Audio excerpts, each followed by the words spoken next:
अस्सलामुअलैकुम दोस्तों, क्या हाल है दोस्तों। मैं आप लोगों को सबसे बड़ी अपडेट देने वाला हूँ इक्यासी कतर कोड के बारे में। तो अगर आप मेरे चैनल पर नए हैं तो भाई सब्सक्राइब कर लो, बेल आइकन को दबा लो ताकि आने वाली इन्फॉर्मेशन मैं आप लोगों को बता सकूँ। तो आज जो ही मैंने ट्विटर को ओपन किया तो मुझे पोर्टल पर सानिया अख्तर जो कि हमारे एहसास कफ़ालत प्रोग्राम की हेड हैं, चीफ़ हेड हैं, तो उनका मैंने एक ट्वीट पढ़ा जिसके अंदर उन्होंने बताया हुआ था कि एहसास कफ़ालत प्रोग्राम जो कि राशन हम दे रहे हैं, ठीक है, उसके साथ जो 12,000 है, ठीक है, जिनको मिल रहा है या नहीं मिल रहा, तो उसकी वजह से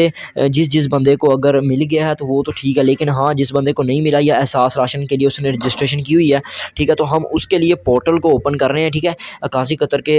को दोबारा से रिलॉन्च कर रहे हैं। और अब इस तरह से इस बार ज़्यादा फास्ट होगी। हाँ, अगर कोई रिप्लाई नहीं आता तो हम इसके लिए माजरत खा होंगे, लेकिन हम कंप्यूटराइज जनरेटर जो भी होगा उसको लाजमी, जिस तरह के 1166 पर हम शनाख्ती कार्ड कोरोना के लिए भेजते हैं तो कंप्यूटराइज जवाब आता है, इस तरह ही अक्कासी कतर पर जब हम ऐसी करेंगे तो हमें कंप्यूटराइज जवाब मिलेगा। तो उसके अंदर आपकी जो भी, यानी कि अगर आपने रजिस्ट्रेशन एहसास कफ़ालत के राशन के लिए रजिस्ट्रेशन के लिए की है, तो अगर आपने नहीं की तो वो मैंने तरीका बताया वो कर लें, लाजमी कर लें, क्योंकि अगर आप रजिस्ट्रेशन करेंगे तब ही आप लोग जो है अक्कासी कतर पर मैसेज कर पाएंगे।